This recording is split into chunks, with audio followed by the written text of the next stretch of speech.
ये वीडियो आज शाम को रिकॉर्ड हो रहा है।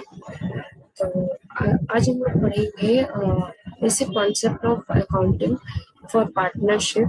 पार्टनरशिप है क्या और क्यों ज़रूरत पड़ी आगे आने वाले समय में, और इसकी क्या रिक्वायरमेंट होगी और इसके डेमेरिट्स और बेनिफिट्स क्या है। बट बिफोर दैट ये सब समझना ज़्यादा ज़रूरी है कि पार्टनरशिप है क्या। सोल प्रोप्राइटर्स हुआ करते थे, उनको ऐसा कहा जाता था कि ये एक अकेले रिस्क बियरिंग करने वाले ओनर है अपने बिजनेस के। तो बहुत बार ऐसा देखा गया है कि जब भी कोई रिस्क आता है तो उन्हें वो पर्सनली बियर करना पड़ता है।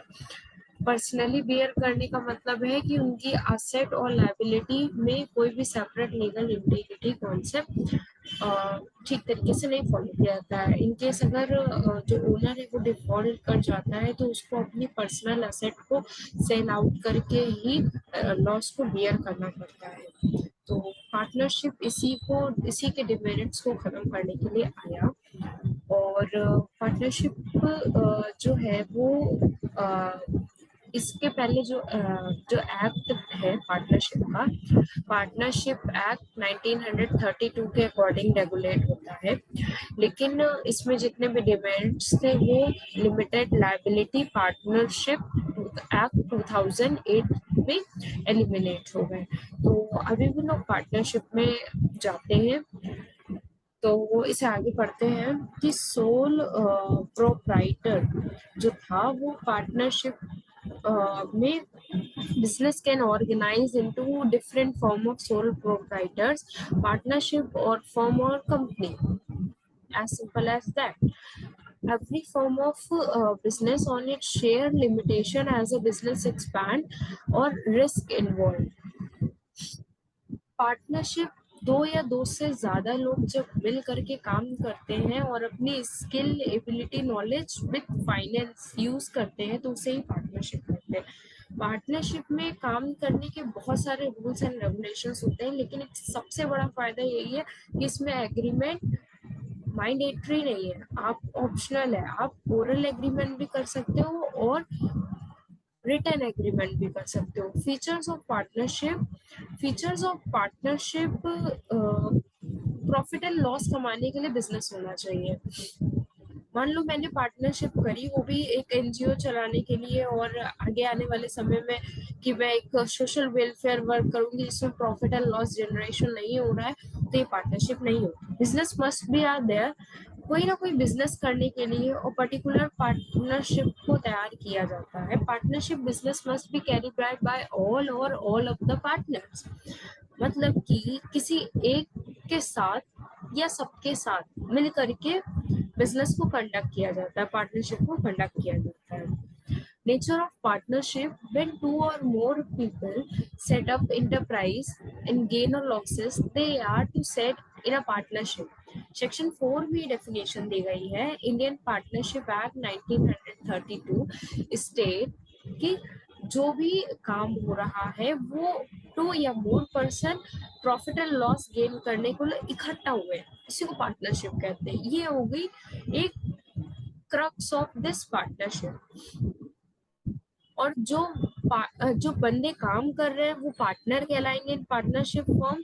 और जो बंदे आगे आने वाले समय में बिजनेस में प्रॉफिट एंड लॉस बियर करेंगे वो पार्टनर्स, वो जहाँ काम करेंगे, वो जिस तरीके से काम करेंगे पार्टनरशिप जहाँ काम करेंगे वो पार्टनरशिप फॉर्म कहलाएगी। ये तीन कॉन्सेप्ट बहुत ज्यादा मेन इंपॉर्टेंट है for MCQ purpose.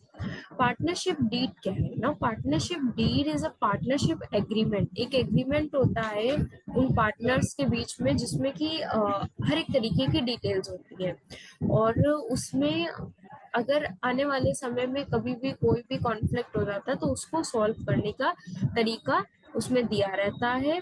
Partnership deed इसी तरीके से तैयार किया जाता है। रजिस्ट्रेशन ऑफ पार्टनरशिप डीड के लिए क्या क्या रिक्वायरमेंट्स होती हैं? पहले तो आपके पास फर्म का नाम होना चाहिए, फर्म का नाम होना चाहिए। पार्टनर्स के नेम एंड एड्रेस के बारे में होना चाहिए पार्टनरशिप डीड में रजिस्ट्रेशन करते टाइम में। नेचर ऑफ बिजनेस, आप रिटेल बिजनेस करना चाहते हो या फिर आप होलसेल बिजनेस करना चाहते हो या प्रोफेशनल पार्टनरशिप करना चाहते हो, किस तरीके की पार्टनरशिप आप करना चाहते हो, कितने टाइम तक पार्टनरशिप रहेगी, इसका भी डीड में लिखा रहता है, लाइक 5 साल, 10 साल या 1 साल। शॉर्ट टर्म नेचर की पार्टनरशिप है, लॉन्ग टर्म नेचर की पार्टनरशिप है, ये भी रहेगा। और amount capital to be contributed by each partner. Amount contribution means कि जितने भी पार्टनर्स आए हैं ना, वो ऐसे खाली नहीं आए, उनके पास कोई ना कोई शेयर है।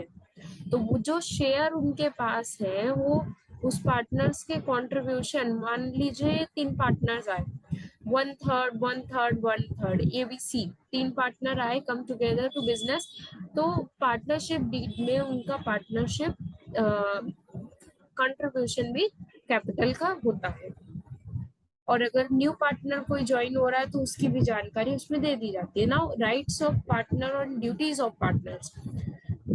राइट्स ऑफ पार्टनर्स में होता है कि कौन कौन से राइट्स उनको मिले। After this duties of partners में उनकी ड्यूटीज के बारे में मेंशन किया जाता है। रेम्यूनरेशन ऑफ पार्टनर्स की वो कितना रेम्यूनरेशन लेंगे या नहीं लेंगे। The method use of the calculating goodwill. Now goodwill calculate किस तरीके से होगी, उसके मेथड्स होते हैं, उस बारे में भी जानेंगे। Profit and loss sharing, profit and loss sharing ratio भी होता है कि किस रेशियो में प्रॉफिट एंड लॉस को शेयर करा जाएगा। आइए इसके बारे में और देखते हैं।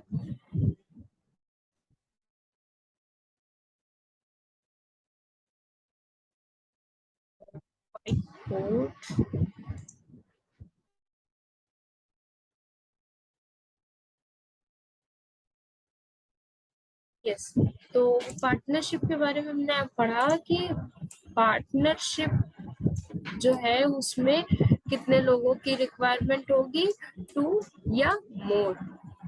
पार्टनर्स कितने, 2 या मोर।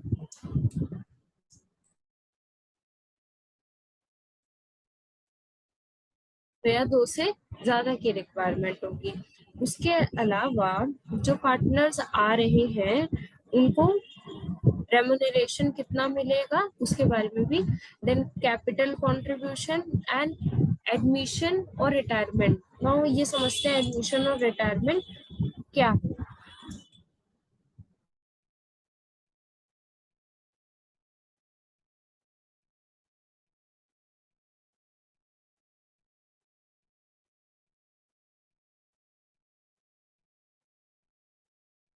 एडमिशन मतलब क्या, एडमिशन मतलब ये 3 बंदे काम कर रहे हैं पार्टनरशिप फर्म में।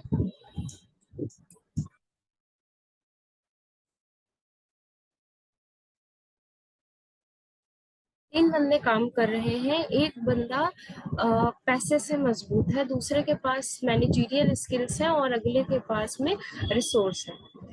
लेकिन इनके पास में अभी भी बिजनेस को मैनेज करने की तरकीब नहीं मालूम है। तो उन्होंने अप्रोच किया है मिस्टर एक्स को, और ये बंदा आने वाला है पार्टनरशिप में। लेकिन ये बंदा पार्टनरशिप में आएगा तो इन्हें कुछ ना कुछ तो इसके लिए सेक्रीफाइस करना ही होगा। तो ये सेक्रीफाइसिंग रेशियो देंगे इसको अपना, और ये न्यू प्रॉफिट शेयर रेशियो के साथ आएगा।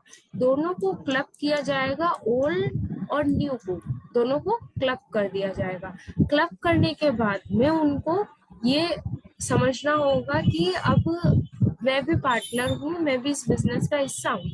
तो ये लोग अपने म्यूचुअल अंडरस्टैंडिंग के साथ में बिजनेस करने के लिए आए हैं। So thank you for watching this video. After this मैं कोशिश करूंगी कि कोई न्यू वीडियो न्यू कॉन्सेप्ट के ऊपर लाऊं जिससे आपके बेसिक कॉन्सेप्ट क्लियर हो जाए।